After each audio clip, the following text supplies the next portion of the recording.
Hello, True Health Seeker, and welcome to another exciting episode of the Learn True Health podcast. Today, wow, you are going to love today's interview. David Tomen comes back on the show to teach us how to reverse and prevent aging of the brain. Science is showing it actually starts in our 20s and really starts to take hold in our 40s.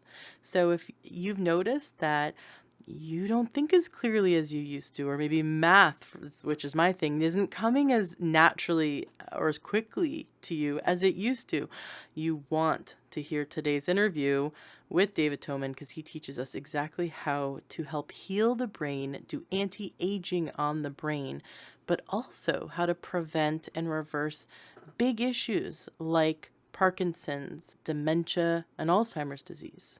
I know you're going to love hearing what he has to say. It's very technical. There's a lot of science in it, and I know you're probably going to want to take notes, but here's the thing. We now transcribe all of our interviews. So you can go ahead and go to learntruehealth.com and read the transcript for this interview. Now, it's going to take us a little bit of time between posting it to all of the podcast directories and it getting up on our website. But once it's up on our website, you'll be able to read this entire interview, which is really exciting. So just remember to go to learntruehealth.com and check that out because all of the recent episodes have been transcribed for you, which is so great. I know several listeners have told me that they listen to episodes 2 or 3 times to take notes, and this has been very helpful for them. I want to let you know about 2 resources. Because we discuss supplements in this interview, specifically magnesium and vitamins, I want to let you know about 2 of my favorite resources. David mentions in this interview that magnesium is very important for brain health. And my favorite source of magnesium is not oral magnesium. It is soaking in magnesium. If you're a new listener, you may not have heard this, but if you've been around for a while, you've heard me talk about Kristen Bowen's magnesium soak, which has really been transformative for my life and for my family. Over 2,000 listeners have enjoyed soaking in Kristen's magnesium and they've come back and told me about it. There's several threads in our Facebook group, the Learn Trail Facebook group, where listeners have shared their positive experience with soaking in the magnesium soak. So if you'd like to increase the magnesium in your body, because most people are deficient, but you'd like to do it without having to take an oral supplement that gives you diarrhea, let's be honest, most magnesium supplements do that. You can soak in the magnesium and your body will absorb grams of magnesium every time you soak in it. It's very concentrated. It's all natural. It's from the Zextine C. You can listen to my interview with Kristen Bowen to learn more about that. You can go to learntruehealth.com and type in Kristen Bowen or type in magnesium in the search box and you'll find those interviews. Go to livingthegoodlifenaturally.com and use coupon code LTH, that's the listener coupon code, to get your discount and buy a jug of her magnesium soak. It is really transformative. After we introduced it into the bath for our 4-year-old son, he was 3 at the time, and he'd always fight us every time it was bedtime. And then after we started adding it to his bath, he would be more relaxed and calm and want to go to sleep. And that's how we felt too. It just relaxes you, it calms you, it increases sleep, but it also increases energy because the body needs it for hundreds of enzymatic processes in the body. So since most people are deficient magnesium and so many symptoms of magnesium deficiency can mimic other diseases, if you're experiencing symptoms of anything, you should really try magnesium and try soaking in it.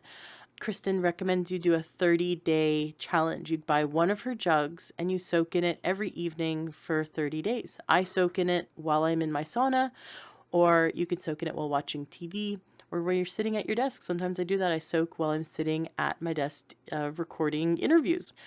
But just try it and see how you feel. And come to the Facebook group, Learn True Health Facebook group, and share your experience with soaking in the magnesium. Of course, everything I'm talking about right now is going to be in the show notes of today's podcast at learntruehealth.com.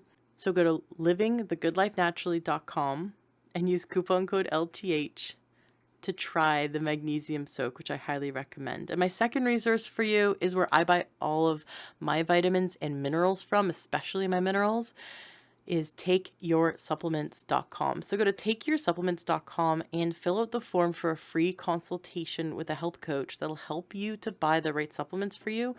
And they specialize in minerals. So if you're looking for a really good trace mineral, looking for a really good selenium complex, that is where I'd go. I absolutely highly recommend checking out takeyoursupplements.com for those supplements. Excellent. Enjoy today's interview. I know you will. And please share this interview with all of your friends and family who want to have a healthy brain. Welcome to the Learn True Health podcast. I'm your host, Ashley James. This is episode 374. I am very excited for today's guest. We have back on the show with us Nootropics expert David Tomen. He was here first in episode 362, where he taught us about how to heal the brain and balance dopamine and serotonin. Very fascinating story that you have, David, where you were able to completely reverse your ADHD using natural substances, and that it drove you to want to learn how to balance the brain, heal the brain, and support the brain using herbs and supplements and food, and just understanding more about the chemistry and science of the brain, which is something that is not explored enough. And you just think that we would focus on the brain more, since that's kind of where we live, right? So I'm very excited to have you back on the show today. We're going to cover some really interesting information that everyone can benefit from. Welcome back, David. Hi, Ashley. Thanks for having me back. Now, are you sipping your chai tea? We were talking about tea. I've got my green tea here I'm sipping. Do you have your organic chai tea you're sipping right now? I've got another kind of Tazo tea, and I think it's oolong. Nice. Okay, well, there's oolong in mine too, so cheers. Excellent. Cheers. And we know that these teas have nice phytonutrients in it for the brain. Indeed, they do. They will keep us. They'll keep us calm during the podcast, and we'll be able to think quicker and live longer. Hold on while I chug mine. There, you just added 2 minutes to your life. Excellent. So David, we were discussing a few days ago what we discussed today, and you said, you rattled off some amazing topics, all of which I want you to keep coming back on the show to teach. But one of them really struck a chord for me, and it was the aging brain and how to prevent how to foresee the signs of it and how to prevent it, how to reverse it. You mentioned that things like becoming forgetful or possibly like losing certain skills you used to have.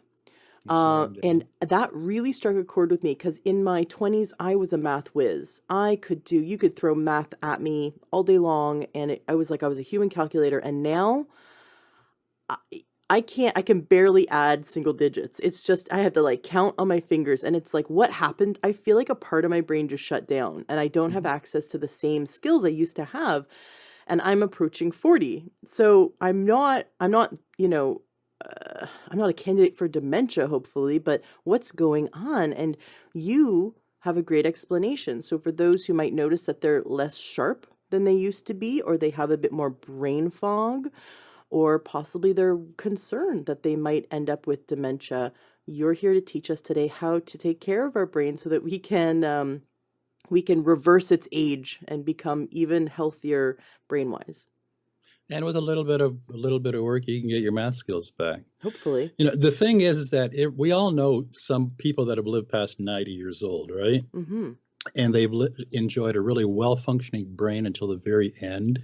So we know it's possible to maintain a fully optimized brain right throughout our life. But most of us also know that people that have got Alzheimer's or Parkinson's or dementia, I've got people in my own family. My father-in-law's got Parkinson's.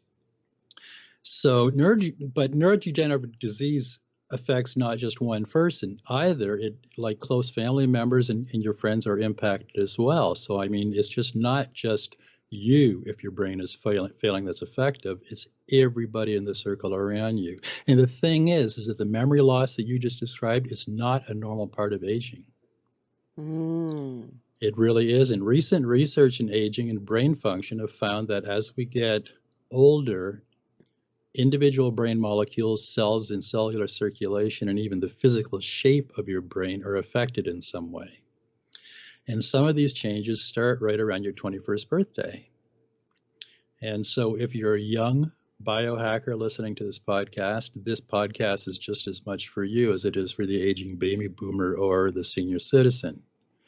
And we know that the brain responds to the same types of insults that we throw at it as the rest of your body. It gets attacked by stress, nutritional deficiencies, poor diet, toxins, not enough exercise, and sleep. These things all affect cognition. But the human brain has an amazing ability to repair and maintain itself even into old age. All we have to do is give it what it needs to survive and thrive.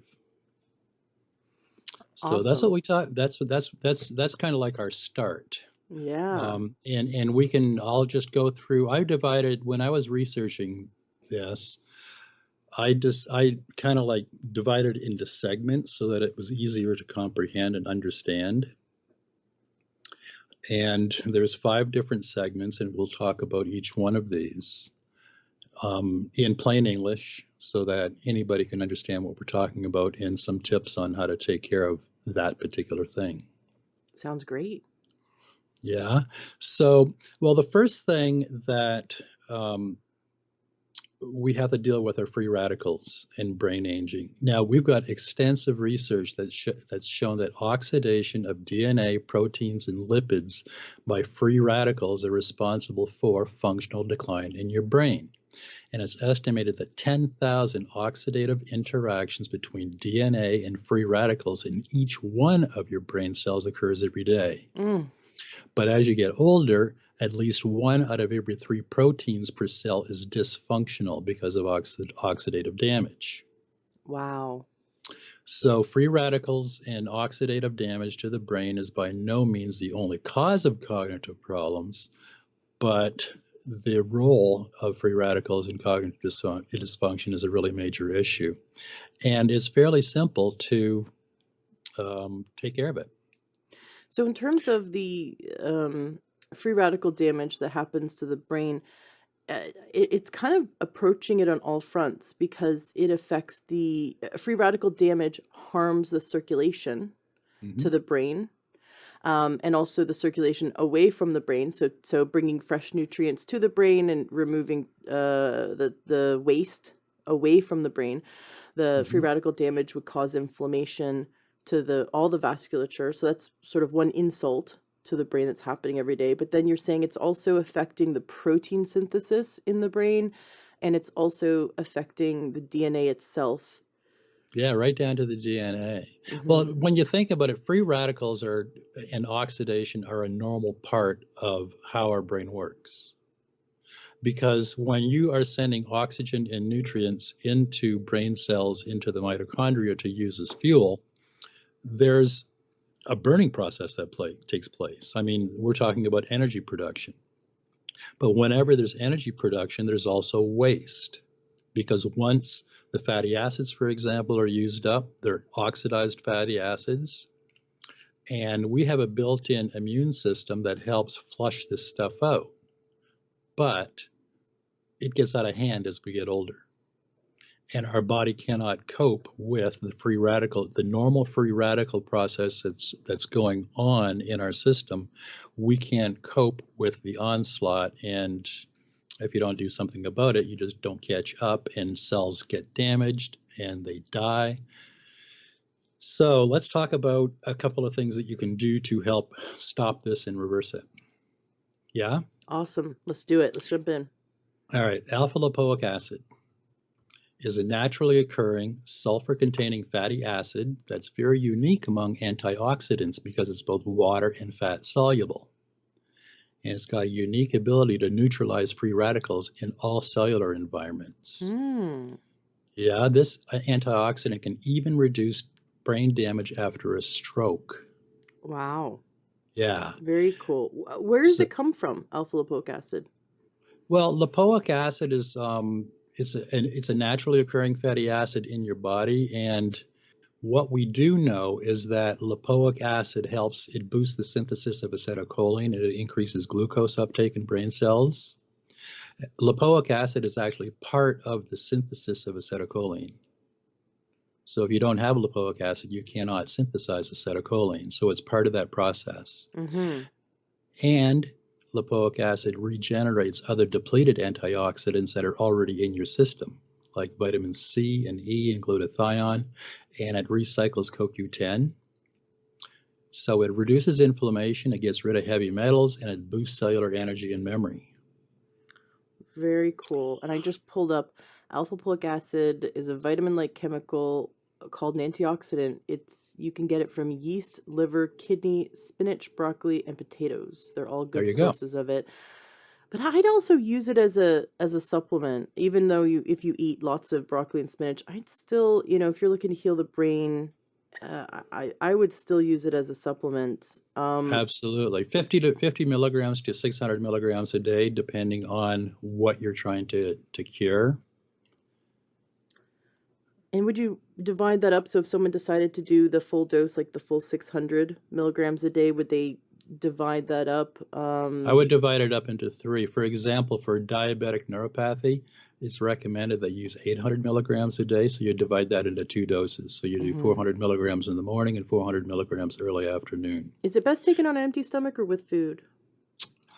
This one on an empty stomach. Mm-hmm. But it's kind of like it doesn't really matter with lipoic acid because it's both water and fat soluble. Mm-hmm. So I did make some notes when I was researching this that eating it with a meal decreases its bioavailability. Mm-hmm. So taking it on an empty stomach is better, but it's not going to kill you if you happen to make a mistake and you eat it right Right. after a meal. The benefits of supplements is not you're not gonna have these large reactions like if you took a drug the wrong way. Yeah, it's just going to work better if you take it on an empty stomach. Mm-hmm. Now, the thing about alpha lipoic acid supplements that can contain a mixture of RLA and SLA, and RLA is the natural kind of lipoic acid that's found in our system. Um, but S-lipoic acid is the synthetic kind. The Mm. thing is that our lipoic acid is pretty unstable, so they combine it with 50-50 with the synthetic lipoic acid just to maintain its stability, so they can put it in the capsule so you can take it as a supplement. And do you find that even though half of it's synthetic, people still gain benefit from taking it? Absolutely. Okay. Absolutely. There are a couple of R-lipoic acid versions that have been produced that are patented that where they improve the stability of that particular just as RLA is a little bit more expensive, Mm-hmm. but it's possible to get plain RLA. You're just going to pay more for it.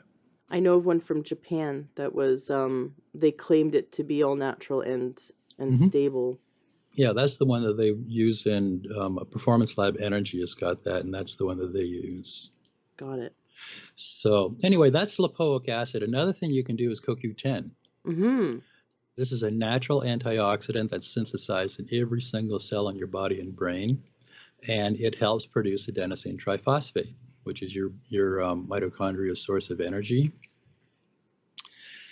And there's two different types of CoQ10. There's one ubiquinone, and gets converted to ubiquinol in your cells, and then it gets ubiquinol gets converted back to ubiquinone. We find that people that are over 40, there's some research that shows that if you supplement with ubiquinol, you get more benefit. And then some other people say ubiquinone is better for them. They get as much benefit from ubiquinone as they do from ubiquinol. One is more expensive than the other. Now I know that you have some supplements that or brands that you specifically recommend. Um, we'll make sure that we include that in the information in the show notes. Because after we had you on the first time, several listeners reached out to me and said, "What brand do I get?" What David Mm. didn't tell us what brand. Oh, So okay. we'll just make sure that because I know you have you've looked into the quality, I've and looked so you deeply into the quality. yes, and I really want to make sure that we protect the listener, that they make sure that they have access to the best quality. Okay. I know that alpha lipoic acid, the R lipoic acid that we were talking about, and coenzyme Q10 are both available in Performance Lab Energy, which is the one that I use. Okay, great. Creatine. Creatine is a non-essential amino acid that's synthesized in your liver, and your brain uses it to recharge adenosine triphosphate that fuels mitochondria. ATP is directly involved in producing, packaging, and secreting neurotransmitters, which obviously affects intelligence, improves memory, faster thinking, it improves mood. And creatine fuels ATP, which boosts cellular metabolism. So this is another way that you can energize your cells. Another natural one is ginkgo biloba, which is ginkgo is one of the oldest species of trees on Earth. Ginkgo increases nitric oxide levels, which dilate blood vessels, which increases cerebral circulation, which improves oxygen and glucose availability to neurons, which improves memory, recall, cognition, and learning. There was one interesting study with 31 stroke patients that looked at the effects of supplementing with ginkgo in stroke recovery. The patients were given 1,500 milligrams of ginkgo per day, and the researchers found that the stroke patients using ginkgo had lower oxidative stress, inflammation, and better antioxidant levels, along with a greater decrease in C-reactive protein and an increase in circulating antioxidants. I love it. No, this is where it's buyer beware. There was a group decided to test how much ginkgo biloba was on the shelf at Walmart or Target or whatever pharmacy. You could just buy capsules of ginkgo biloba, and they discovered that many of the over-the-counter ginkgo biloba supplements contained 100% filler and zero ginkgo biloba. Yep, that happened in New York. It was a New York Attorney General sued and went after Target, CVS, Walmart, and Walgreens, I think, and a couple of other big retailers that were white labeling these supplements. And that's exactly what happened. It's one. I actually spent quite a bit of time, and I wrote a couple of posts on this on how to choose the best supplement. And I mean, we can do a whole podcast on just this, but generally what you're looking for is stay away from department store brands and drugstore brands of supplements, because they sell drugs. That's not their business. Look for a company that's all they do is produces and sells supplements. So the Vitamin Shop is a good example, although they were guilty of putting out some crap in years past, but have lately changed their changed the way they're doing things, and they test everything now. But other big brands like Now Foods, Doctor's Best, Nature's Way, these companies all test their stuff before it goes into production, during production, and then after encapsulation before they ship it, and will actually send you a certificate of analysis proving that what's in that batch of capsules is actually in there on request. Nice. So, and they usually indicate this on their website. A company like Bulk Supplements, for example, I believe you can pull down a certificate of analysis right from their website. A couple of companies do that, but most of them you have to ask for it. Got it.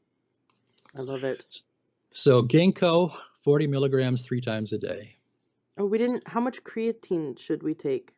Creatine is kind of like up in the air, grams. creatine is a funny one because it's sold as to the athletic world, Mm-hmm. and so there's a bunch of different kinds of creatine. And from my research, what I found is that just that creatine monophosphate by a reputable supplement manufacturer works just as well as all the other fancy ones, Mm-hmm. up to 5 grams a day. And is that on empty stomach? Creatine probably better on an empty stomach. Yeah. Otherwise, it's going to compete with stuff that's going on. Because when you eat protein, for example, you've got transporters in your gut that help transport it to places in your body like your brain. And when you take a supplement that is competing for the same transporters, one is going to win over the other one. Mm, Right? So it yeah. may work, it may not. It's just kind of like you're not sure who's gonna win.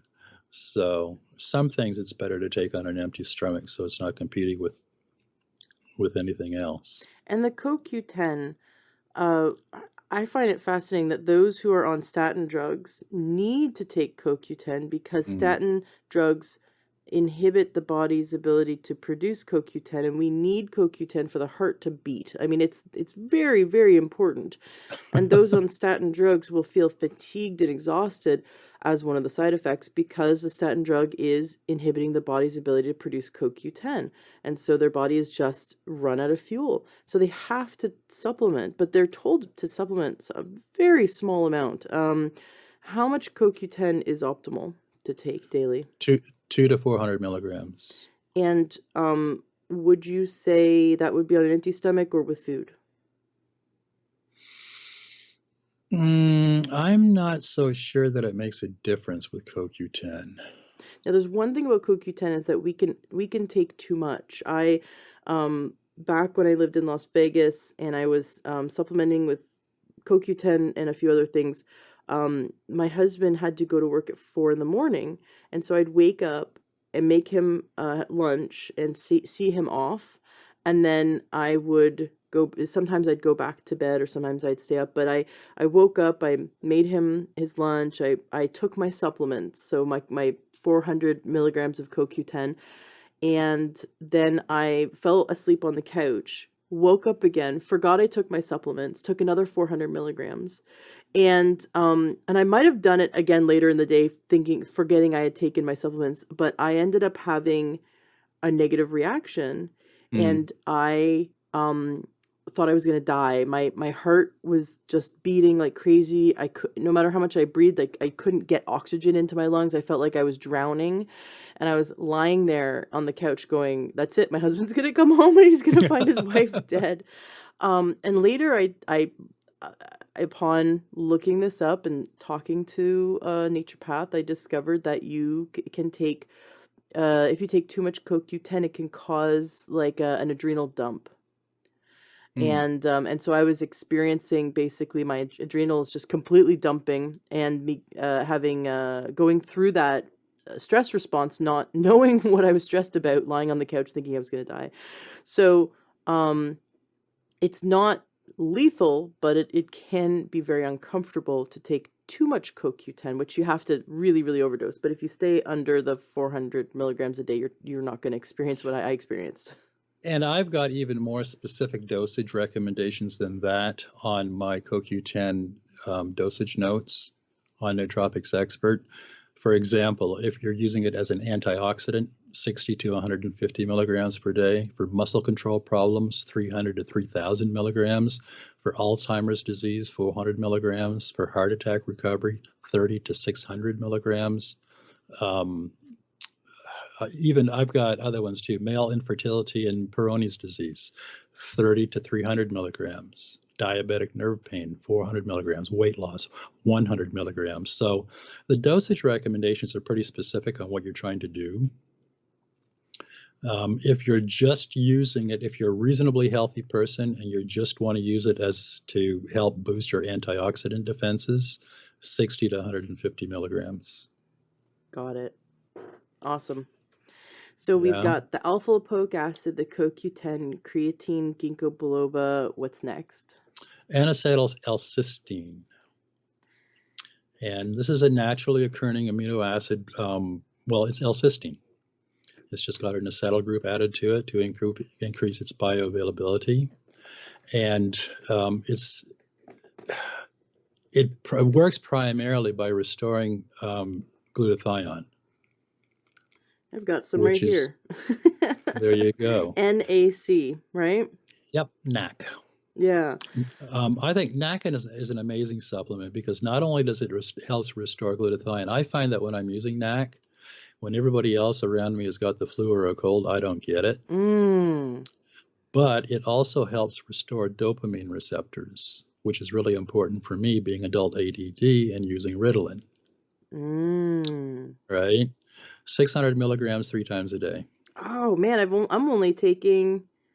I'm taking 500 milligrams twice a day. So you're saying 600 milligrams 3 times a day? 500 milligrams twice a day is good. You're but saying, you can take another. You can take okay. another one. Okay, 600. Did you say 600 3 times a day? Yes. Okay, 3 times a day. So what introduced me to NAC? Our son, before we figured out why he was having this like constant runny nose and stuffy nose, and then occasional asthma, and he's so healthy, eats so clean, what's going on?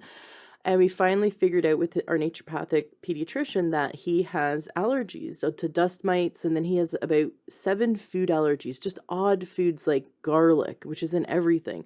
So it's really hard to avoid garlic. So, you know, obviously he does a lot of meals at home, garlic and oats and dairy, and fish, just pretty much all the fish he's allergic to. And so if he is exposed to garlic, for example, he'll have a stuffy nose.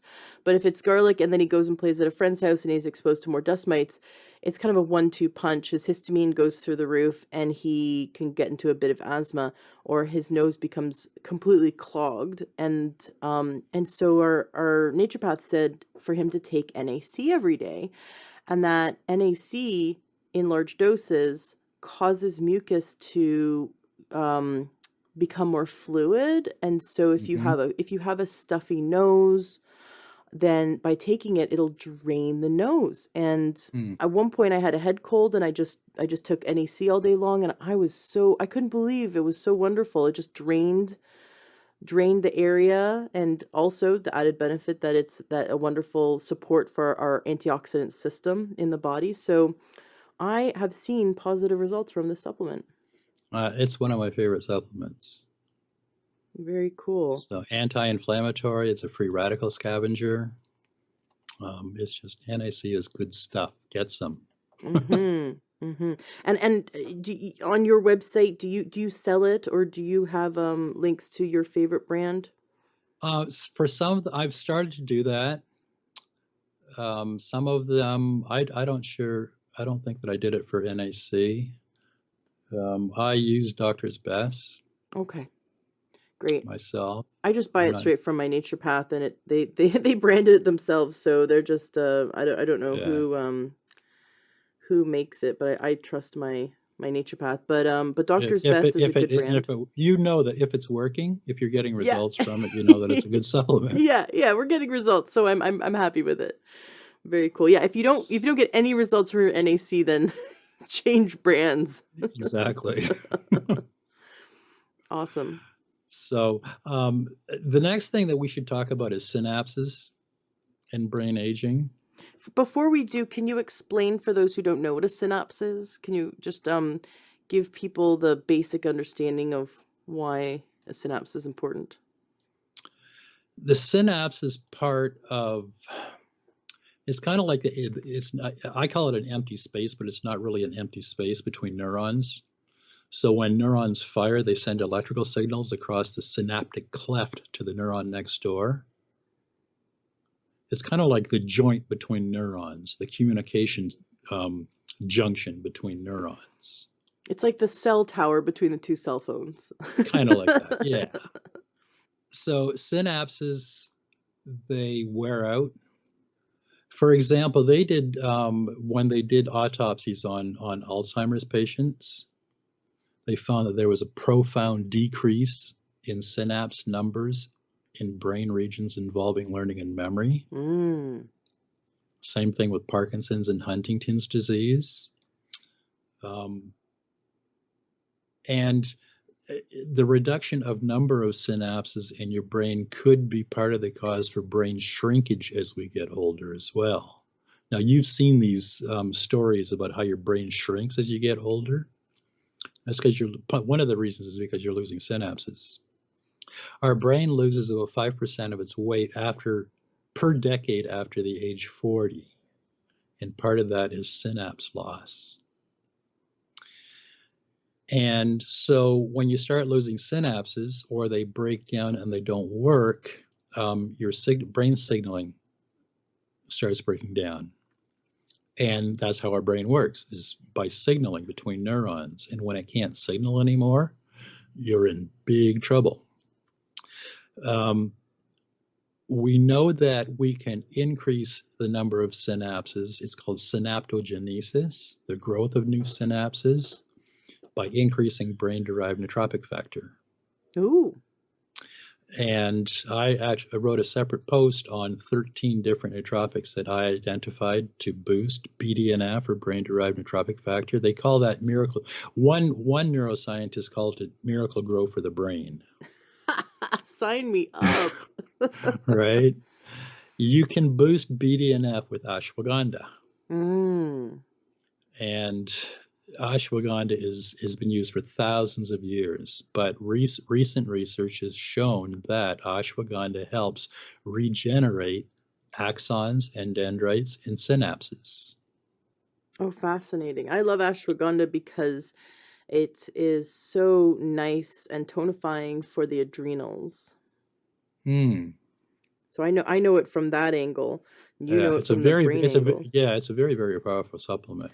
So would you recommend someone just drink it as a tea all day long, or take it in a capsule form? How much ashwagandha would be beneficial?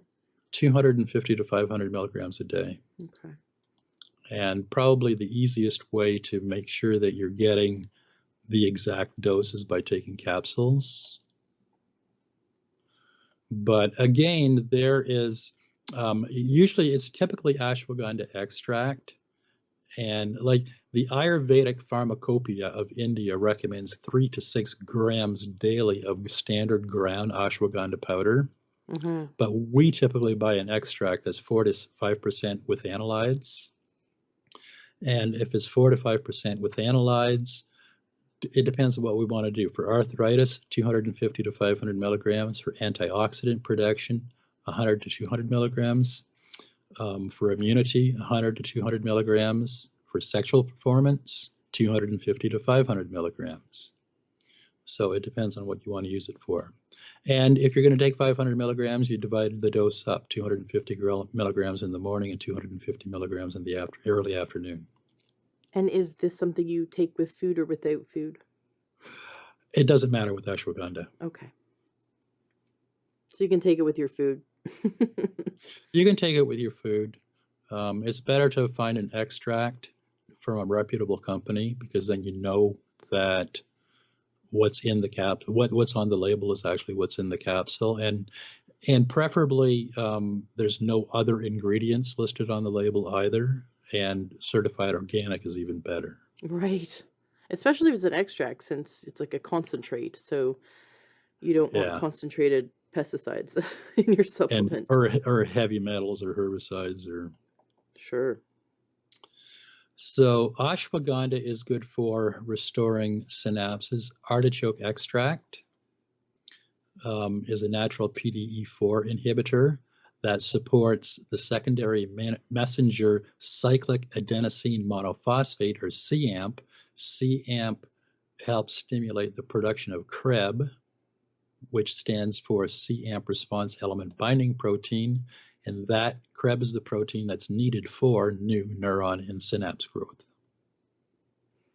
I know that sounds a little complicated. No, I like it. It sounds delicious. I love artichoke. Now,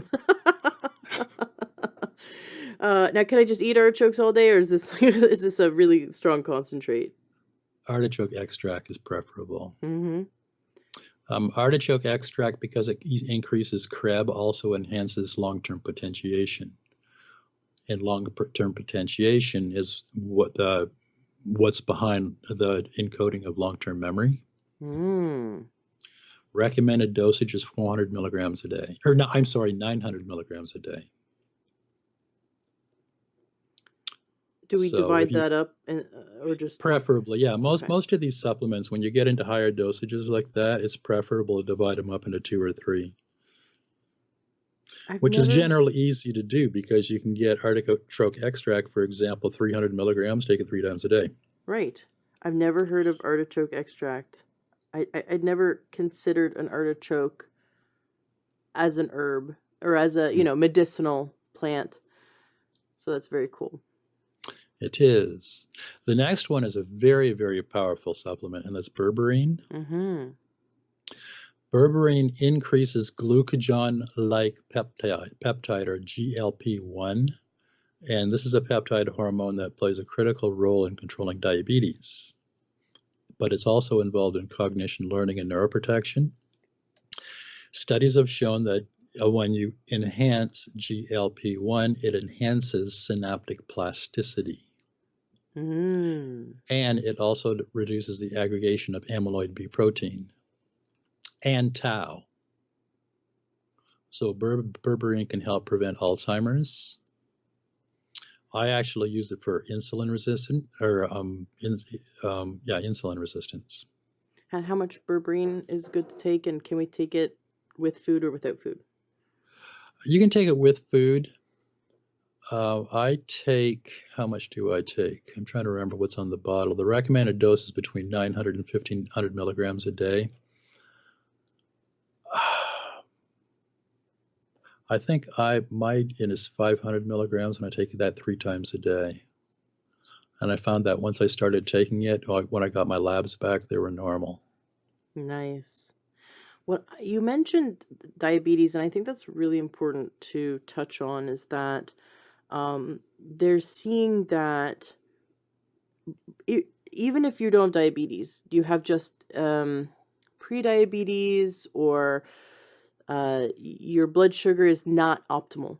Even just having not optimal blood sugar, so your blood sugars may get high sometimes, but not enough to be considered diabetes, even that is enough to do damage to the brain. And they're finding, Absolutely. they're finding that they can do brain scans and see that your brain has significantly aged and lost vasculature, like significantly, because of unregulated high blood sugar.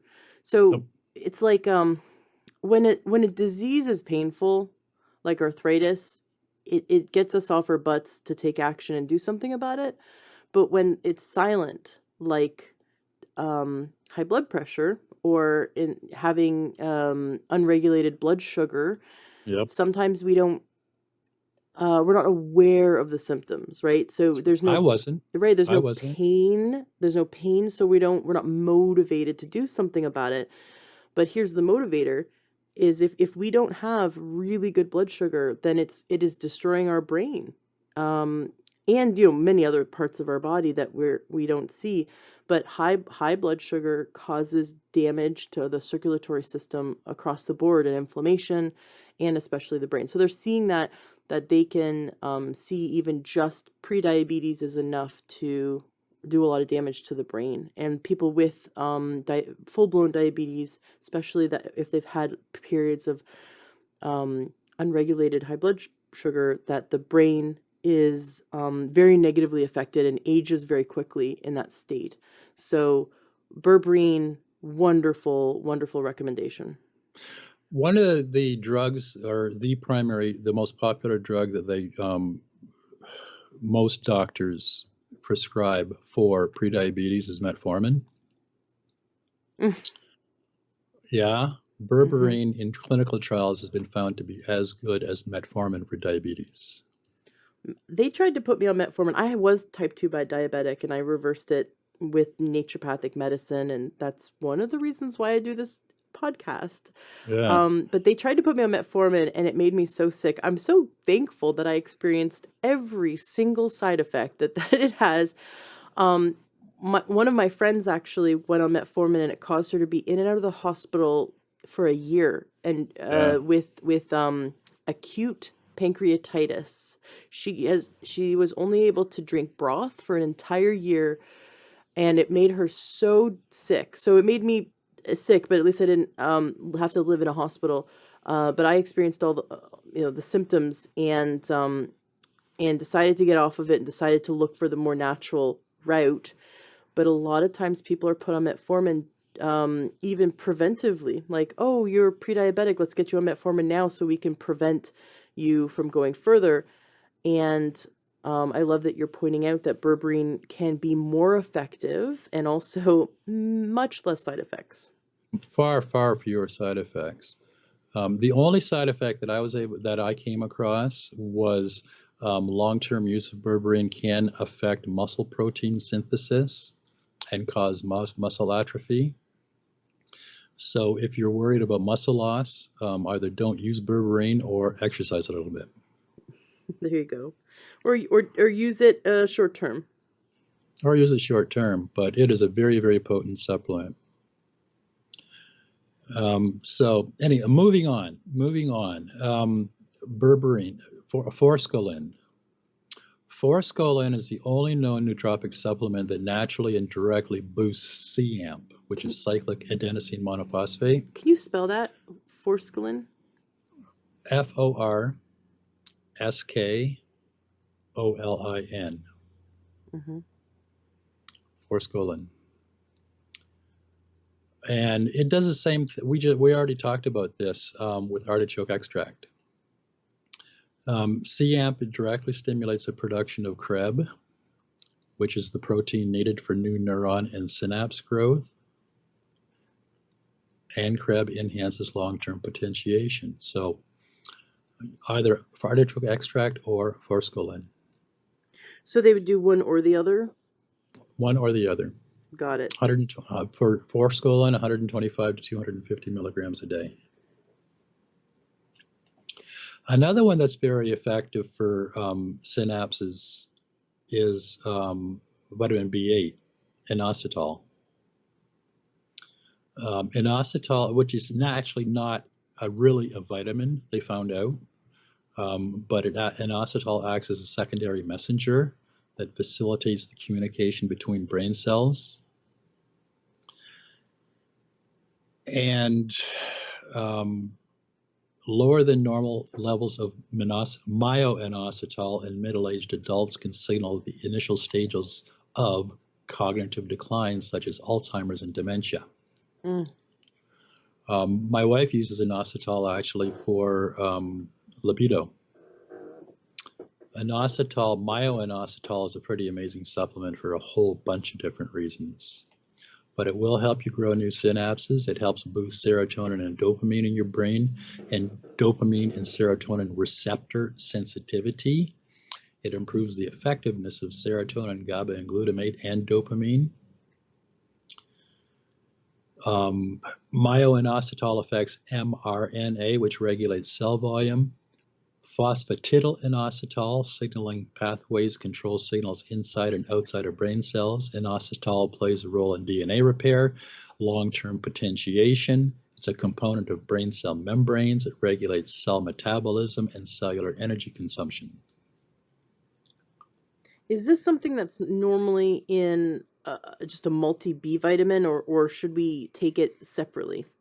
This one you need to take it separately because it's not in most B supplements. And you want to look specifically for myoinositol. It's MYO-inositol. Mm-hmm. And is this something that we can take on an empty stomach or with food? You can take this either one. Okay. Empty stomach or on food. This is a pretty amazing supplement, actually. It's one of those unsung supplements that most people don't know about. It makes it easier for you to fall asleep, but it doesn't knock you out like sleep meds do. It increases serotonin and dopamine receptor densities so that you can think faster and your memory is better. Sign me up. Yeah, inositol is great for social occasions because anxiety levels decrease. Inositol outperformed Prozac at reducing panic attacks in one clinical study. Wow.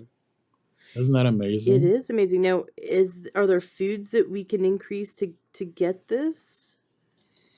Not at the amounts that we need it, if we need it. So, we want the concentration, if we want to prevent panic attacks, for example. Yeah. Right. If you want to avoid Prozac, but you still need the help, try out inositol. The nice thing about inositol is that you can use it with an antidepressant. A lot of supplements you can't because you get into big trouble. Mm. But myo-inositol is not a problem. Actually, it helps. It seems to improve. It helps make your antidepressant meds work better. Now, I know that you take on clients that you just coach people, and a lot of Mm-hmm. people will come to you because they're on antidepressants or they're on other meds and they want to take supplements, but they don't know what's going to negatively affect them. We talked about this a little bit in episode 362, that most doctors have no training around that. I mean, the doctor will prescribe you an antidepressant, but they don't really know about the supplements and the herbs and what would be good or not good to take. That's just not in their wheelhouse. Can a listener get an appointment with you if they are on a medication and they want to know if these nootropics would be okay? Do you have that level of research under your I belt? Yes, I have been doing that. I've been doing consulting several times a week since I started it about a year ago, and it's turning out to be pretty popular. If you're listening to this internationally, we do it over Skype. And if you're in the United States or Canada, we can do it over Skype or just over the phone. But I do half-hour sessions or one-hour sessions. Typically, the initial consultation is an hour because there's so much to cover. Mm-hmm. But if somebody's dealing with depression, for example, and are on antidepressants and want to get off or just want to start using nootropics but don't know where to start because it can be dangerous to combine some of this stuff, I walk you through all that. Right, because you've looked at all the studies. So Yep. you're basing it all on the science, which I really appreciate. Yeah, it's you can get yourself into a load of trouble using some of these supplements Right, unless you if we're know. on medication. Yeah. Yes, but if a listener is not on any medication, they're free to take these supplements. You've given us the doses at very safe levels. Yes. Excellent. And I take it that none of these supplements would contradict the other ones. They'll No. complement. You can take all of these at the same time for this particular thing for synapses, and you're fine. Included in this list, we still have more to go here, so we're going to have Mm-hmm. to move on. But I've also got to help synapse growth, magnesium, pterostilbene, and uridine monophosphate. Those all Excellent. help restore synapse growth. The next thing I'd like to talk about, Ashley, is Alzheimer's and dementia Mm-hmm. and brain aging. Because it's a growing problem, and in the case of Alzheimer's, for example, they're looking for drugs that inhibit amyloid B protein and tau production, and nobody has been able to come up with the secret sauce yet for a drug that prevents Alzheimer's, but there are supplements that you can take to help prevent it happening. For example, huperzine A boosts neuron resistance to beta amyloid induced dysfunction that can lead to diseases like Alzheimer's. Beta amyloid affects ATP levels in mitochondria, and huperzine A protects against this damage. So huperzine A is 200 micrograms per day, once every third day. You can't use the supplement every day. Another great one for preventing B-amyloid aggregation is resveratrol, because resveratrol activates AMPK, which reduces levels of amyloid beta deposits in the cerebral cortex. And it prevents B-amyloid aggregation by scavenging oxygen-free radicals, which induces protective enzymes such as heme oxygenase, which prevents the buildup of deposits causing Alzheimer's. Resveratrol, depending on what you're using it for, 20 to 250 milligrams a day. Piracetam. We haven't talked much about the piracetams, or the racetams, but piracetam was the very first nootropic ever invented. It was invented back in 1962, I believe it was. And it's used as a prescription drug in many places around the world to treat things like brain aging, brain injuries, dementia, and Alzheimer's. Several studies show that piracetam enhances ATP production and mitochondrial membranes and neurite outgrowth in neurons. And one study showed, the researchers showed that piracetam is able to repair mitochondria in those with mild Alzheimer's and return the cellular function back to normal. Very cool. Which is a very big deal. Yes. Now, piracetam, you have to know how to dose it. It's available as they don't call it a dietary supplement in the United States, but you can buy it as a supplement. They call it a research compound, and it's not something that you can buy on like Amazon. But there's a few companies that sell it online, like Nootropics Depot, for example. And dosage is usually around 4,000 milligrams a day, divided into 3 doses, but you have to take it with alpha-GPC or CDP-choline because it boosts the use of acetylcholine in your brain. And if you don't take it with a choline supplement, you'll get a headache. Ooh, why don't they just include it?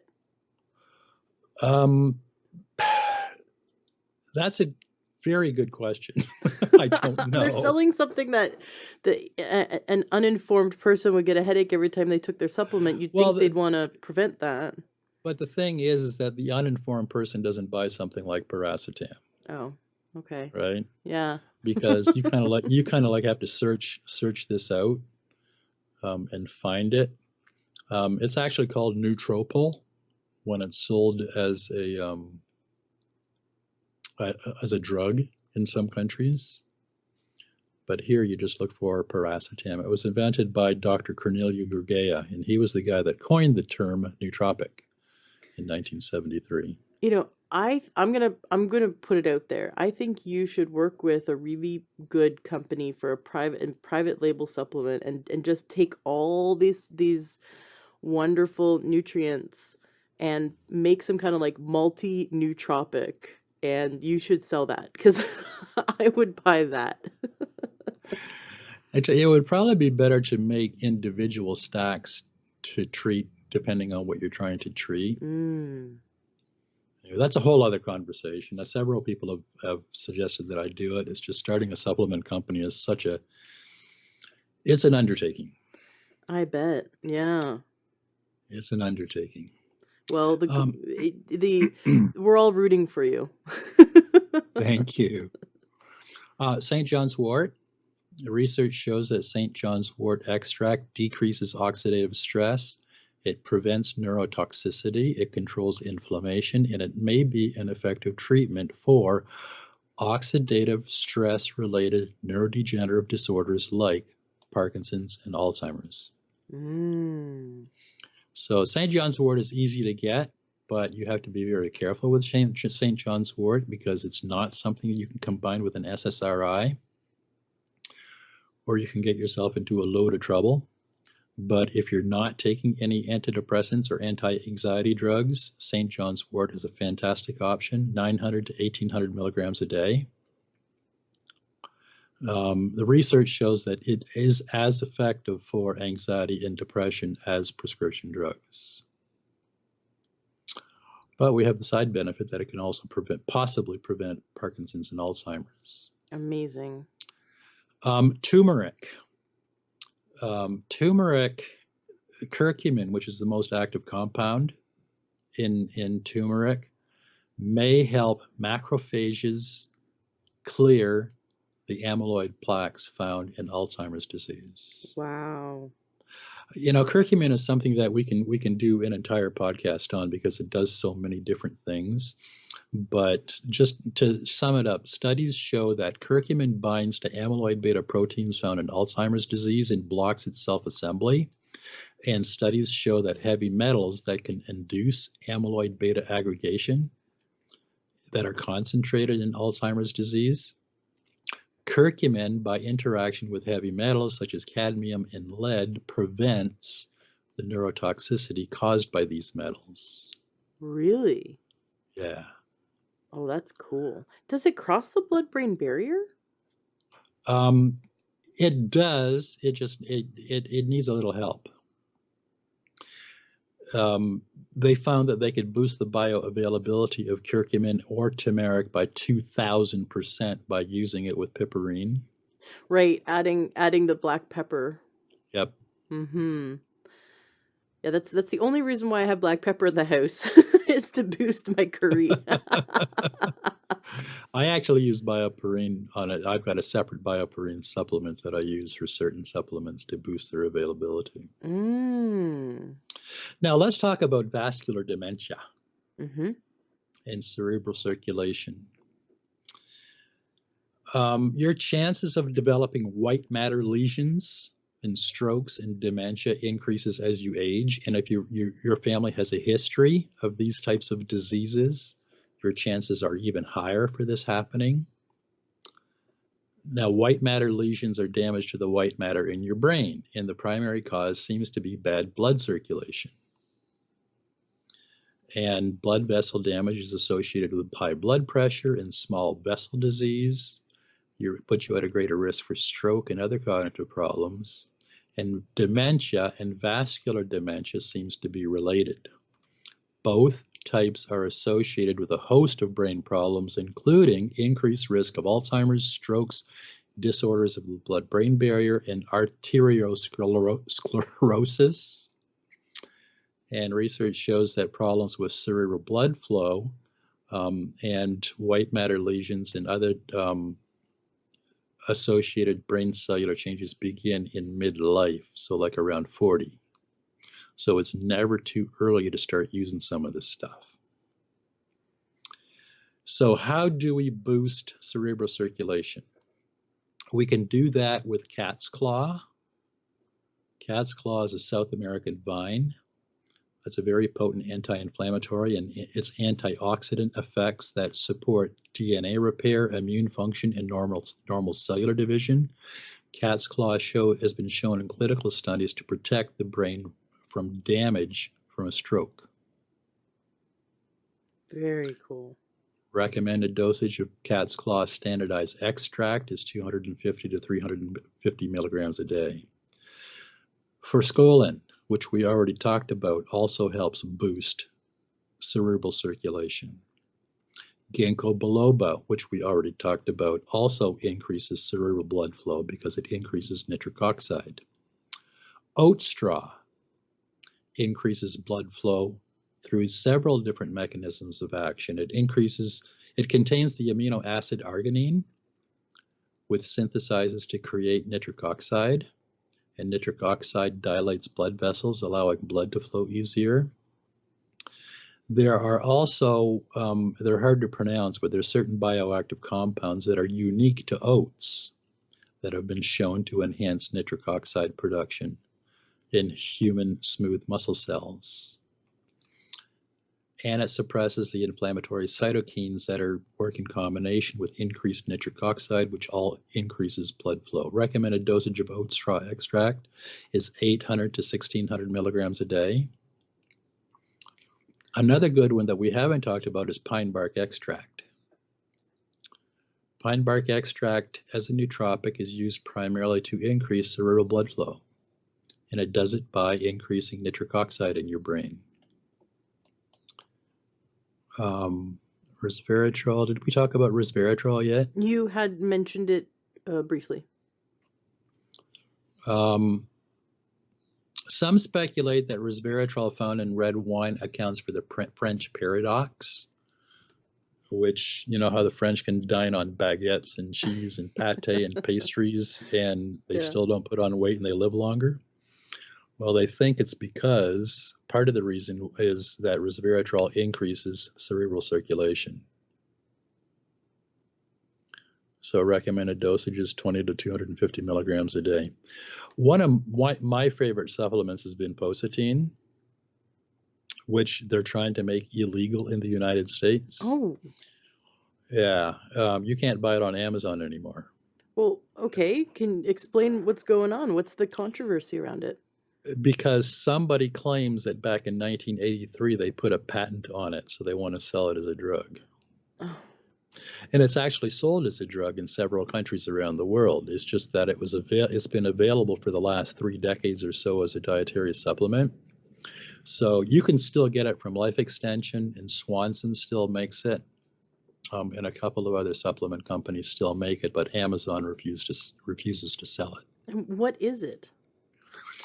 It's a semi-synthetic derivative of vincamine, which is an alkaloid derived from the lesser periwinkle plant.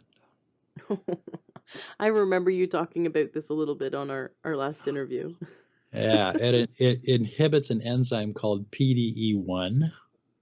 And it also reduces calcium levels in brain cells, and when both of these are elevated, smooth muscle and blood vessels contract, narrowing the diameter of blood vessels. So vinpocetine helps turn this around. I can actually feel vinpocetine when I use it, and I Really? miss it. Yeah, I miss it when I don't have it. I feel better. You know what I did yesterday? I went to see the doctor. And I have a little problem with my blood pressure is I need to keep it under control. And I was afraid going to the doctor that she was going to test and I was going to be like 150 something over 80 something. And she tested, my blood pressure was 138 over 69, I think. Very cool. It's the second number is more important Yeah. You know how I did that? with the vinpocetine. Yeah, just before I went to the doctor. And the first number, which was definitely high, but that can absolutely be just from the stress of being in a doctor's office. And they've actually shown that. Mm-hmm. That your blood pressure increases when you're at the doctor's office. Right. So vinpocetine really works. I love it. All you need is 10 milligrams 3 times a day. And 10 milligrams before you go to the doctor. Vitamin B3 or niacin, which most people know about, helps increase nitric oxide, and it helps blood flow in your entire body and cerebral circulation. Niacin does a whole bunch of other stuff too, but right now we're just talking about increasing cerebral circulation. So niacin does that. Vitamin B6 is needed to regulate homocysteine, and high homocysteine levels are linked to inflammation that can lead to blood vessel damage and possible plaque buildup, leading to a heart attack or stroke. And vitamin B12 or methylcobalamin is essential for the synthesis of DNA, RNA, and neurotransmitters, and the maintenance of myelin sheaths and red blood cell formation. You actually need vitamin B6 and B9 folate and B12 methylcobalamin to keep your homocysteine levels down. And that's my story on preventing Alzheimer's. It's not a sure thing, but there's certain things that you can do to really, really increase your chances of it not happening. And in terms of diet, what is a good diet for supporting brain health? I just did a video on that, and I just published it this morning. Nice. In this video, there's 11 essential nutrients that we normally get from food. And you need each one of these nutrients every single day for either 2 or 3 meals to maintain decent brain health. And they include things like carbohydrates and potassium and sodium and check out that video on YouTube. I just published it. A normal brain healthy diet is going to be healthy fats,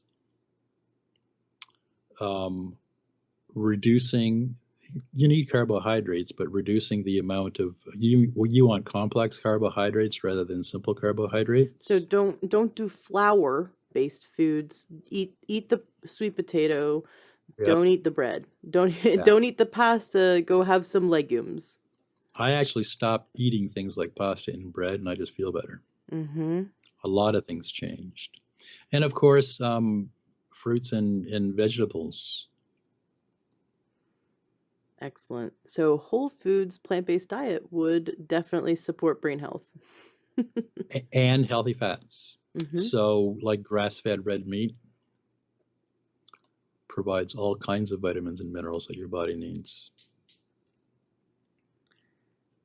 Now, the other thing that happens with aging is neurotransmitters start to decline. And this is the last thing we're going to talk about when it comes to aging. Studies show that dopamine and serotonin levels decline as we age. Dopamine levels begin to decline around 10% per decade starting in your early 20s.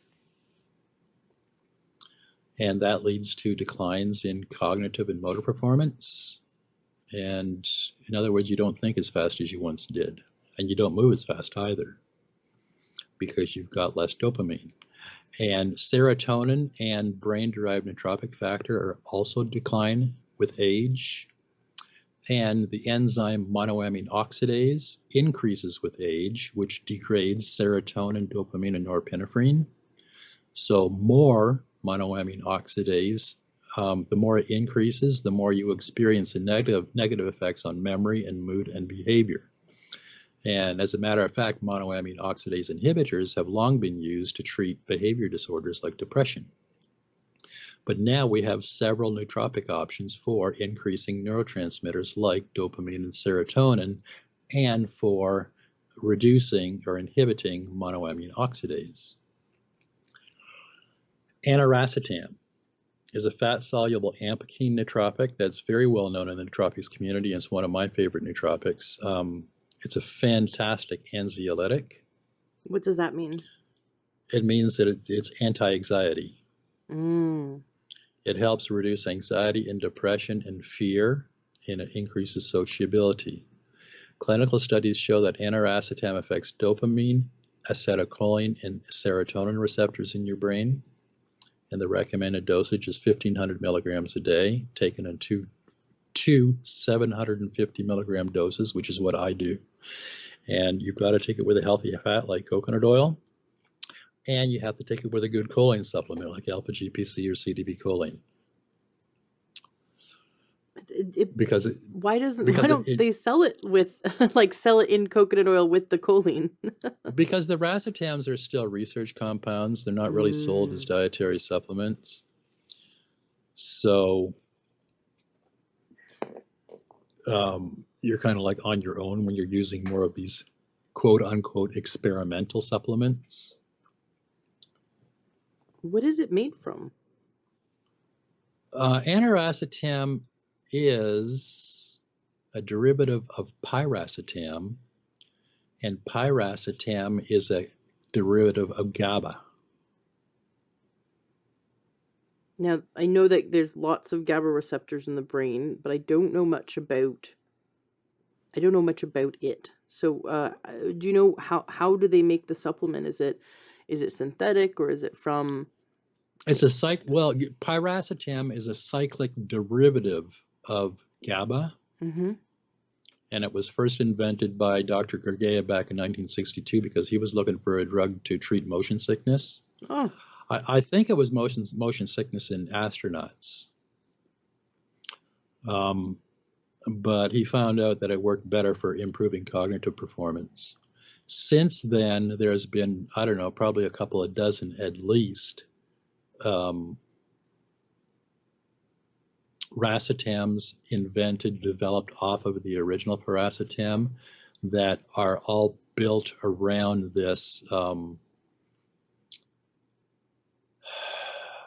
It's a chemical core So if you take a look at the chemical structure of these things and you compare them side by side, there's just like one little branch that's different from the next one. Mm-hmm. But it's a cyclic derivative of GABA, and aniracetam is similar to paracetam. And they have found there's been tons and tons of studies done on it. It was invented by Hoffmann LaRoche, I believe in Switzerland in 1978. And it's sold as a prescription drug in Europe. It's called Ampamet, Dragonon, Namodrin, Referan, and Sarpool in Europe. But you can buy it as a research compound here. You can actually buy aniracetam on Amazon. So just make sure you take it with coconut oil and choline. Choline, yeah, because it releases 200 to 300% more acetylcholine in your brain. And you don't want to end up with the headache. Correct. You get a racetam headache. DHEA, which is also called the youth hormone. DHEA is the most abundant hormone precursor in your body, and it's the source of your sex hormones. But DHEA levels start to decline as you age, starting around your 25th birthday. Now, this is for men and women. It's a bigger problem in men than in women, but it's still a problem. Higher levels of DHEA are directly related to optimal concentration, working memory, and executive function, and DHEA is a natural MAO inhibitor, which improves your mood and your energy levels. How much is a good dose to take? 25 to 50 milligrams a day for anyone over 18. That's the DHEA? DHEA, yeah. Now, there is controversy around this because it's a steroid hormone. So see my full review on Nootropics Expert for DHEA, but anybody over 18 can get away with 25 milligrams a day and stay out of trouble, from my research. Mucuna pruriens, or L-DOPA, is synthesized in your brain by the amino acid Anyway, it makes dopamine in your brain. It's a precursor to dopamine, epinephrine, and norepinephrine. And it boosts growth hormone levels in your brain to increase the production of neurons and glial And L-DOPA also produces neuromelanins, which are similar to the melanin in the pigment in your skin. So you get a tan easier. Ooh. And in your brain, they absorb toxic quinones and they chelate heavy metals like mercury and lead. What was its name again? Mucuna pruriens. Can you spell that? Yeah, mucuna is Mucuna. New word, Pruriens.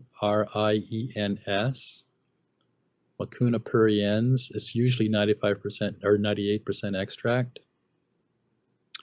And it's 250 to 500 milligrams a day. It's a very powerful way to increase dopamine. So it increases dopamine, but it also helps you get a tan.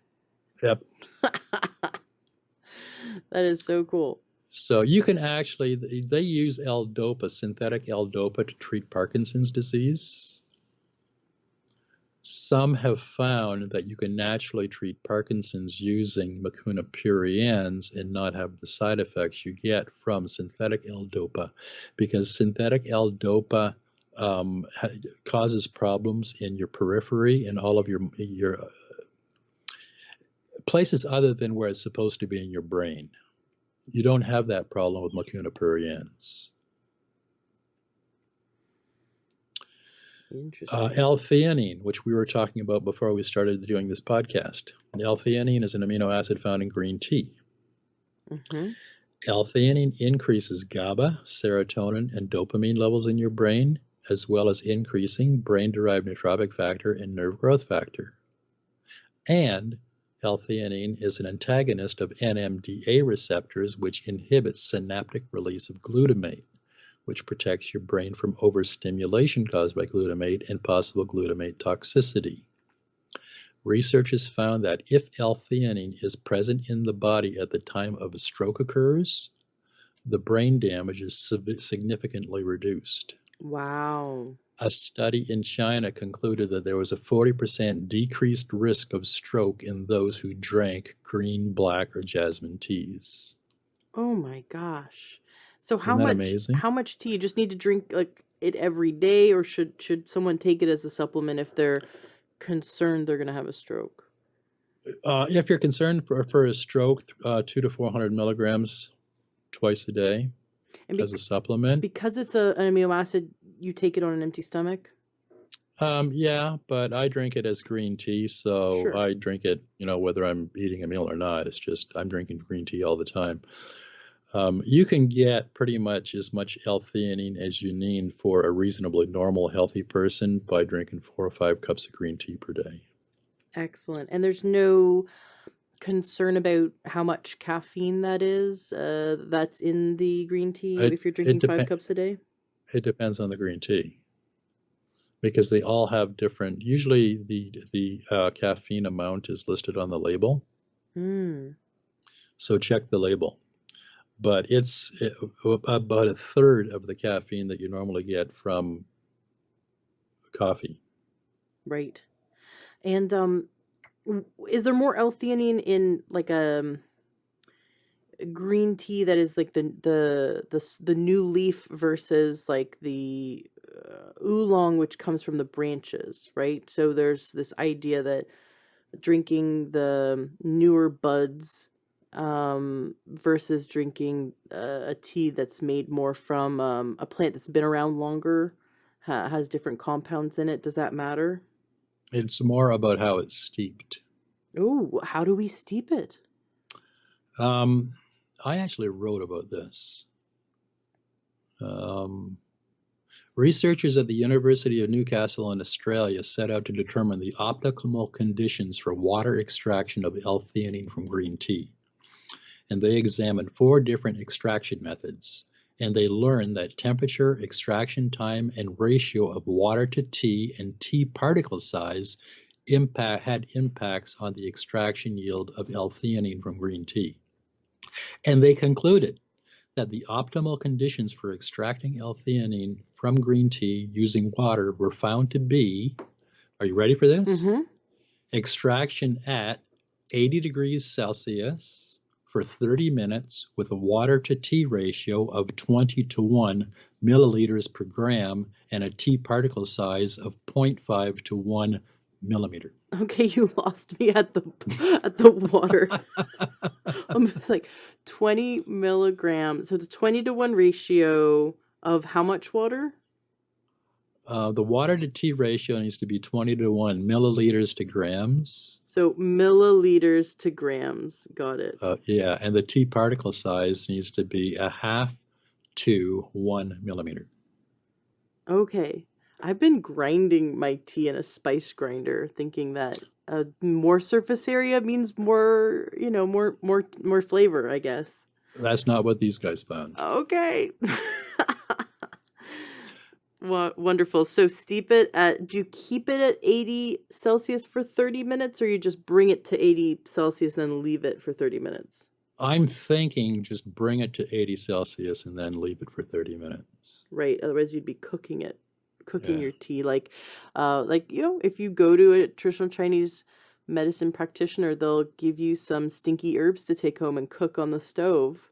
Mm-hmm. And That's water extraction. right. Yeah. If you buy it as a supplement, there is a patented version called suntheanine. It's a L-theanine extraction from green tea called suntheanine. Mm-hmm. So look for that. Or you could just have fun drinking the green tea. Or you can just have fun drinking green tea. Because there's so many different teas. You go to Whole Foods and you look at the shelf of green teas. It's just row after row after row to experiment. Sure. And if there's got to be one in there someplace that you like. If you've never drank tea before, you don't really care for tea, there's got to be one in there that you like.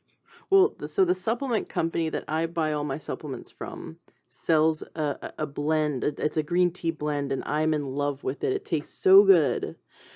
And I've actually got my husband loving it, which was like a miracle because he does not like tea. And he like this morning he goes, "Did you make me a cup?"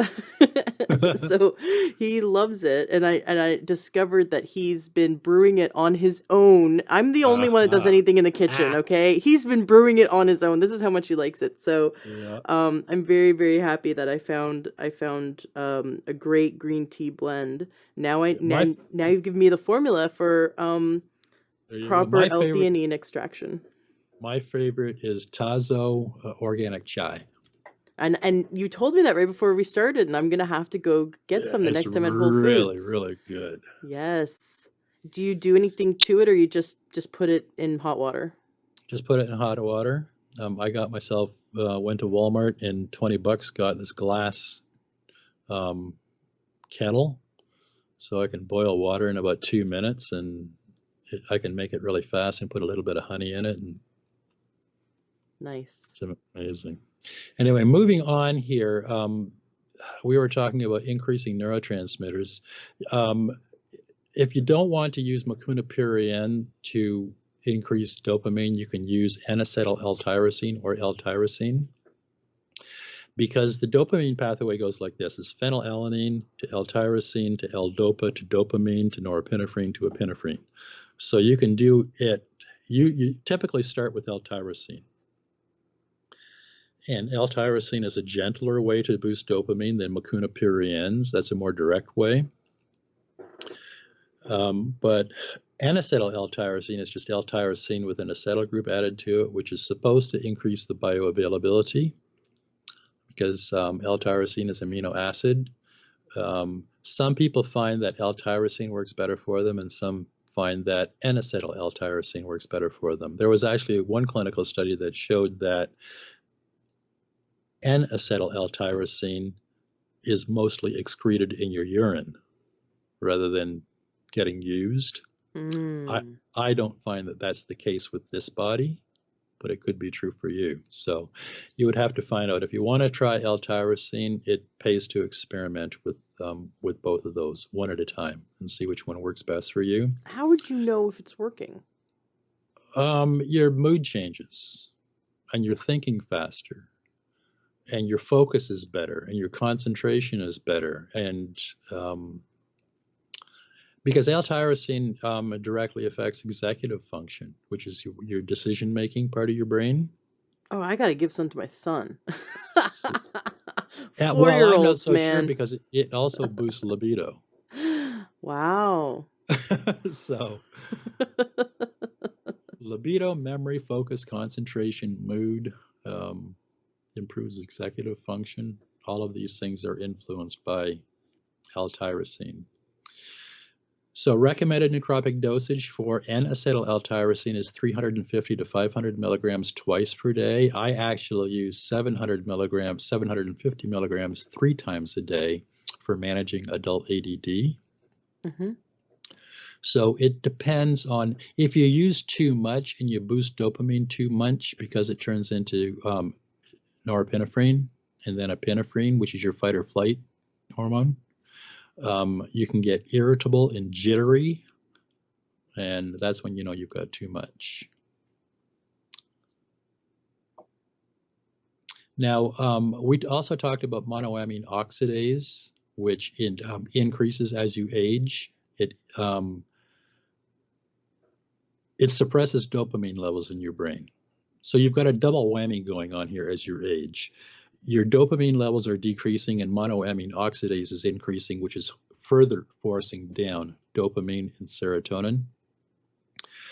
What we want is we want an inhibitor of monoamine oxidase. Oat straw is that inhibitor. There's also a couple of other ones, but oat straw works really well. So it inhibits monoamine oxidase B, which increases dopamine levels. One of the problems with monoamine oxidase inhibitors is if you inhibit both A and B, you have the cheese effect. And the cheese effect is if you take a monoamine oxidase that inhibits both A and B and you eat cheese, you have a severe reaction. But if you only inhibit B, like with oat straw, you don't have that problem. Or just don't eat cheese. or just don't eat cheese, or anything with cheese, like pasta with a little bit of cheese on it. Anything with cheese is going to cause a problem. Anyway, oat straw extract suppresses inflammatory cytokines by inhibiting nuclear factor Kb activation, and these cytokines are implicated in a number of brain disorders, including major depression, schizophrenia, and Alzheimer's disease. Recommended dosage for oat straw extract is 800 to 1600 milligrams a day. And the final one that everybody should be supplementing with this if they're over 20, is a B complex vitamin. Mm-hmm. Because, well, the B vitamins are arguably the most important anti-aging nootropic supplements that we've got available. Vitamin B1 is involved in the citric acid cycle that's used to produce adenosine triphosphate energy for your mitochondria. Vitamin B3 or niacin is a precursor to NAD and NADH, which provides electrons for ATP synthesis to power mitochondria.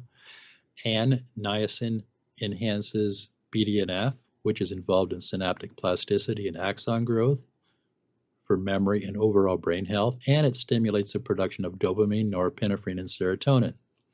Vitamin B5, or pantothenic acid, is essential for the synthesis of acetylcholine, epinephrine, and serotonin, and is at the very heart of the citric acid cycle and electric transport chain, which converts nutrients from food into energy, which is used to make adenosine triphosphate for mitochondria. Vitamin B6, or pyroxidine, and pyridoxine, is required for the coenzyme for the synthesis of dopamine, epinephrine, GABA, melatonin, norepinephrine, and serotonin. In fact, more than 140 distinct enzyme activities in your brain and your body depend on the P5P version of vitamin B6. Vitamin B9, or folate, is involved in gene expression, amino acid synthesis, myelin synthesis, and is required for the synthesis of dopamine, epinephrine, norepinephrine, and serotonin. And vitamin B12, methylcobalamin, is essential for the synthesis of DNA, RNA, and the neurotransmitters, all of them, and the maintenance of myelin sheaths protecting neurons and red blood cell formation. And vitamin B12 is also needed to regulate homocysteine. High homocysteine levels are linked to inflammation that leads to blood vessel damage and possible plaque buildup, leading to heart attack and stroke. That's why you need a good B complex. I totally agree with you. One of the naturopaths that trained me had a patient that the family was in the process of moving that patient into a senior care facility. They had dementia. Mm-hmm. And the naturopath said, let's get them on a B vitamin supplement because B12 deficiency can cause dementia. Mm-hmm. They got this, I think they did B12 injections at this point, but totally bounced back from the dementia. The dementia was not permanent. It wasn't, it wasn't chronic. It was a symptom of nutrient deficiency. And another naturopath I studied with, he mapped out 900 different diseases that cross species lines that all are linked to the deficiencies of 90 different nutrients. So 60 minerals, 12 amino acids, all the vitamins and the fatty acids that each one just missing, if you miss copper, if you have too little mm-hmm. copper, one of the diseases that people can develop is or it's not a disease, it's a fatal condition if you don't catch it in time, but a hernia, aortic mm-hmm. hernia, and yep. And the how you have copper deficiency, the symptoms of it are premature gray hair because it's mm-hmm. Copper is also needed in the production of the pigment. It can also cause pigment loss in the skin. So people who are darker skinned who start to have white patches like Michael Jackson had, mm-hmm. that is a copper deficiency, very classic sign of it. But it can also, you can also have premature wrinkles, and you can have problems with the vasculature, like in your legs, the veins sort of popping out and Yep. having pain in the veins. So all of that are the early warning signs of copper deficiency. Copper being something you don't want to have too much of, but if you have too little of, it's one of those nutrients the body needs it to produce the building blocks to keep everything together, basically. And so it helps, it's part of the building blocks to build the strong vasculature, and it becomes weaker without it, and then eventually we develop an aortic aneurysm as a result. So it's just one of these nutrients that he mapped out, and he sees that we can prevent all disease with Mm-hmm. nutrients. And of course, diet, because diet can cause tremendous stress on the body if it's the wrong diet. Mm-hmm. He likes to point out that if we look at the diseases and the longevity of those in the United States, that if it's south of the certain line, I think it's the Mason-Dixon line, is that what it's called? Yep. Basically in the South, where fried food should be one of the amendments, according to them. They'd fry water if they could, but fried food is so much more prevalent in the diet, and people die 10 years earlier than those in the North or in the Pacific Northwest, where we eat less fried food. And so they see that, the oxidative damage by eating fried food, even once a week, is enough to harm the brain, to harm the vasculature, to take 10 years off of our life, and to decrease eyesight. So it goes on and on. But diet is incredibly important. So avoiding oxidative stress, but also making sure that we have those 90 essential nutrients in our food and also in our supplements, because it's very hard to secure minerals now. The 60 minerals are very hard to secure. So I would say, in addition to, you're saying the take a good multi B vitamin, I say that's absolutely true. And I would add that take a really good multi-mineral and trace mineral supplement, because it's, even if you eat lots and lots of greens, it's very hard to secure enough minerals these days because of the farming practices. Even organic farms, it's just difficult because they don't remineralize the soil, which is something they used to do, and they don't do it anymore. I think, Ashley, that there would be a lot less disease if people just took a really high quality multivitamin, which typically has higher dosages than what the RDA is. Right. And they're in a form that your body can use. They're not synthetic. So that's the reason why I use the Performance Lab Multi, because it's all natural. It's grown from yeast, and there's nothing else in it, just vitamins and minerals, and a really high quality B complex vitamin. And you would see a lot fewer cases of dementia and Alzheimer's and Parkinson's and depression and anxiety, and I'd just go on and on and on. And that's just the brain. Mm-hmm. I You love know, it. it's the thing is that most of the nootropics reviewed on Nootropics X are going to be considered anti-aging supplements. Mm-hmm. You know, we've got tons and tons of research showing that taking the right nootropic supplements can optimize your brain health and protect you from cognitive decline well into the future. But we've got dozens and dozens of nootropic supplements to choose from.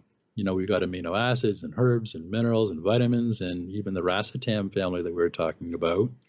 So the permutations and combinations that are enough to perfect your anti-aging nootropic stack can melt your brain, which is kind of counter to what we're trying to achieve, right? So here's a suggestion. Choose one or two from each of the categories that we talked about in this podcast. Go back and listen to the podcast again and just pick one or two supplements from each one of these categories. Go to Nootropics Expert and carefully review the full article that I've written to make sure that you understand exactly what that nootropic does and how it can interact with any of your prescription meds so that you can understand the possible side effects. Choose the lowest suggested dosage for each one that you choose and start using it. And then when would they increase the dose? Possibly never.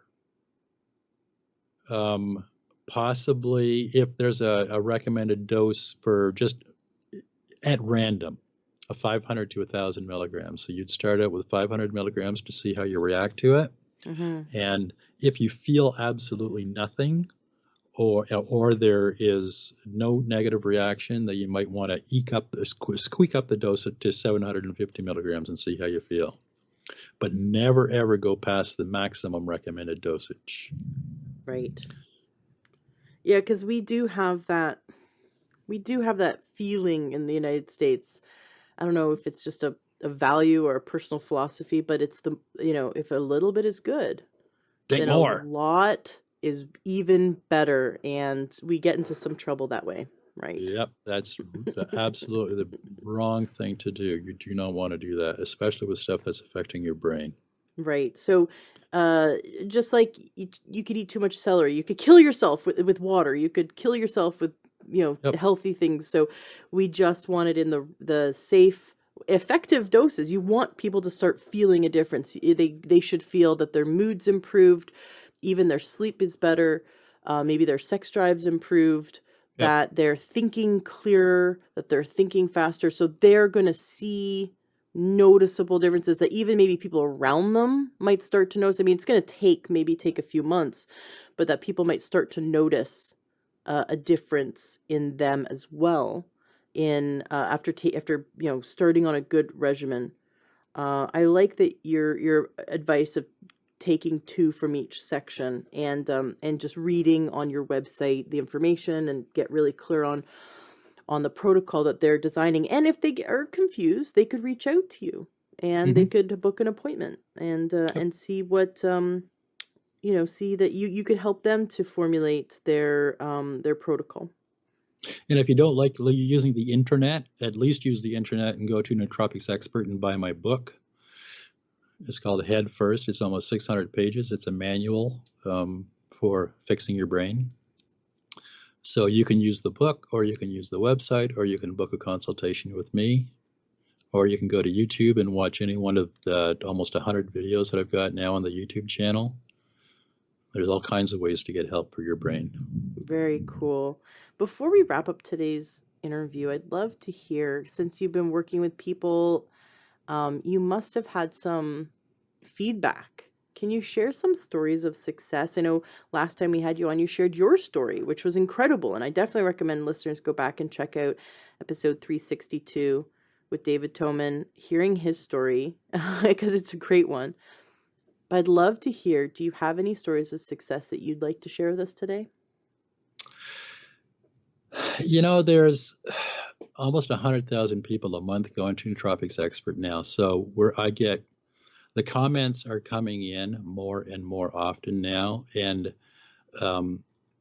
either people will say, I was able to manage ADHD or ADD, or I was able to get off of antidepressant medication or anti-anxiety medication, or I was able to get up in front of a group of people and do a presentation without panicking. There's just little stories like that keep on coming out in the comment section. So these are the comments at the bottom. It's like you have a blog, basically. All your articles are blog posts, and at the bottom, people can leave their comments. And I've read them; they're great. They ask you questions, you reply, and so you're saying that people can go there, listeners can go there, scroll down to the bottom of your articles, and read the comments, and see what other people. See what other people are saying, and people are sharing. They'll leave a comment and saying, "This is my stack now, based on the stuff that you've suggested." And one of the most heartening things that I'm seeing now is people are getting it. People are saying this is in my stack. This is what and this is what I'm taking in the morning, and this is what I'm taking at noon, and this is what I'm taking late in the afternoon. Have you got any suggestions? And usually it's just like, I would change this one thing. I mean, people are getting it now, which is just the coolest thing. And I love that you interact with them, because then those comments are there for years to come. And They are. people can, even though you're answering one person's question, you're actually helping thousands of people, because they're all going to go there and read your answer. And they're doing that. Very cool. I mean, some of these threads are years old. Nice. I love it. I love that you've built this forum to help people. And you put a lot out there. You put a lot of work into it. You put a lot out there. You give a lot for free. And then if someone wants the additional help of that personalized help one-on-one, they can work with you, or they can buy some supplements from you because you've figured out some brands that you like. And they can also buy your book. And of course, the links to everything you do, including your YouTube channel, we're going to make sure that is in the show notes of today's podcast. And I have to commend my transcriptionist right now because the entire time I'm like, oh my gosh, I just have to say to my transcriptionist, as you're transcribing this right now, I am sending you hugs, and I thank you so much for taking probably a week to transcribe this interview. But my listeners are going to be really appreciative of the transcription, because once it's published at learntruehealth.com, they can go and they can read everything that David said, so they can reference, which is a very technical interview, and they can reference all the wonderful supplements that David talked about and the dosages and everything. So let's just thank and commend the transcriptionist for doing a great job. Awesome, David. It was such a pleasure having you on the show today. Is there anything you'd like to say to wrap up today's interview? Anything left unsaid?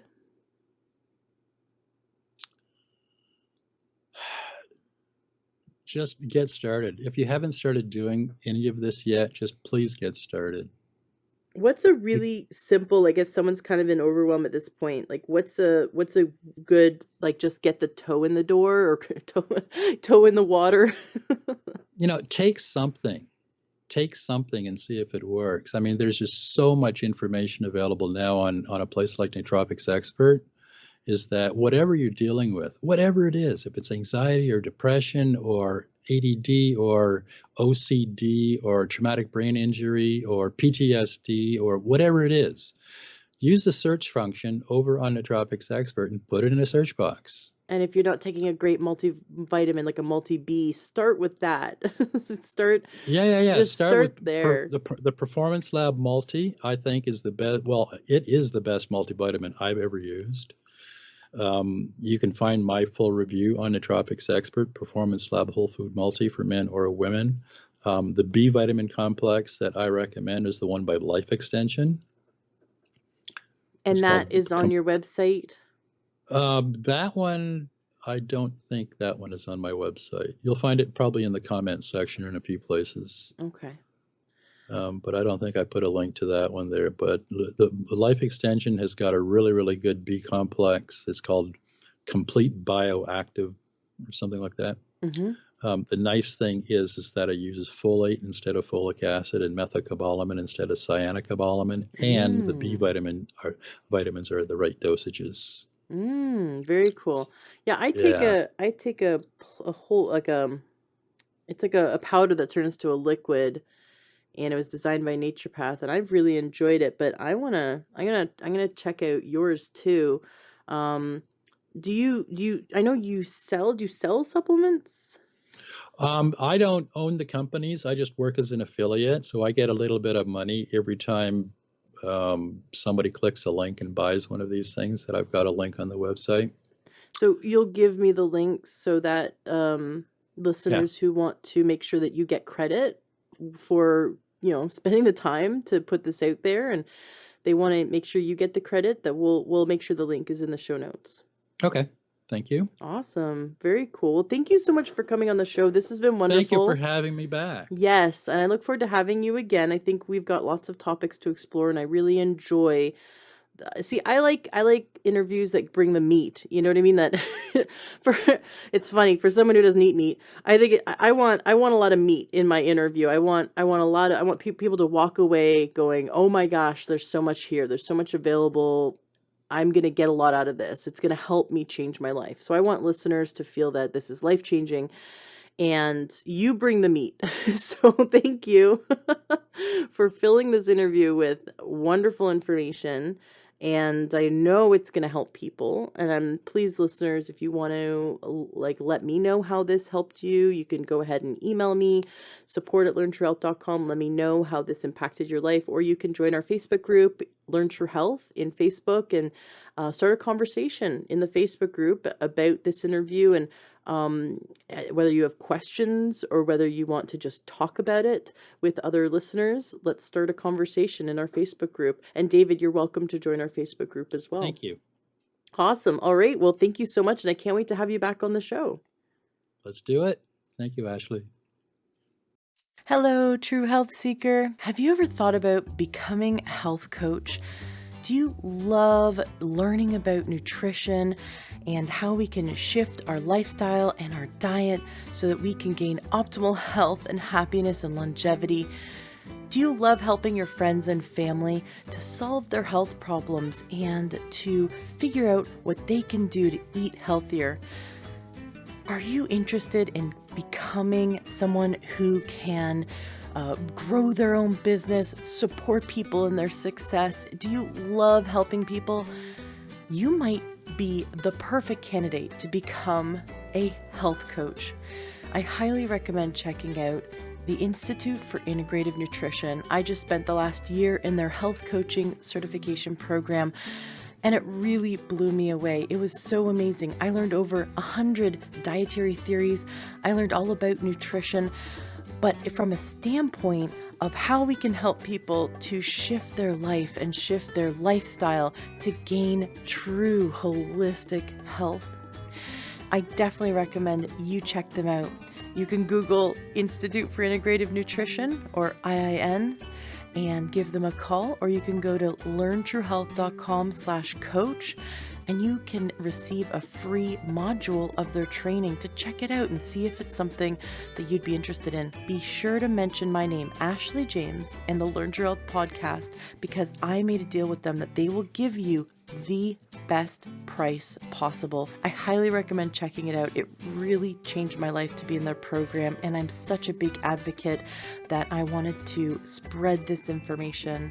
We need more health coaches. In fact, health coaching is the largest growing career right now in the health field. So many health coaches are getting in and helping people because you can work in chiropractic offices, doctors' offices, you can work in hospitals, you can work online through Skype and help people around the world. You can become an author, you can go into the school system and help your local schools shift their programs to help children be healthier. You can go into senior centers and help them to shift their diet and lifestyle to best support them in their success and their health goals. There's so many different available options for you when you become a certified health coach. So check out IIN, check out the Institute for Integrative Nutrition, mention my name, get the best deal. Give them a call and they'll give you lots of free information and help you to see if this is the right move for you. Classes are starting soon. The next round of classes are starting at the end of the month. So you're going to want to call them now and check it out. And if you know anyone in your life who would be an amazing coach, please tell them about it. Being a health coach is so rewarding and you get to help so many people. Are you looking to get the best supplements at the lowest price? For high quality supplements and to talk to someone about what supplements are best for you, go to takeyoursupplements.com and one of our fantastic true health coaches will help you pick out the right supplements for you that are the highest quality and the best price. That's takeyoursupplements.com. takeyoursupplements.com. That's takeyoursupplements.com. Be sure to ask about free shipping and our awesome referral program.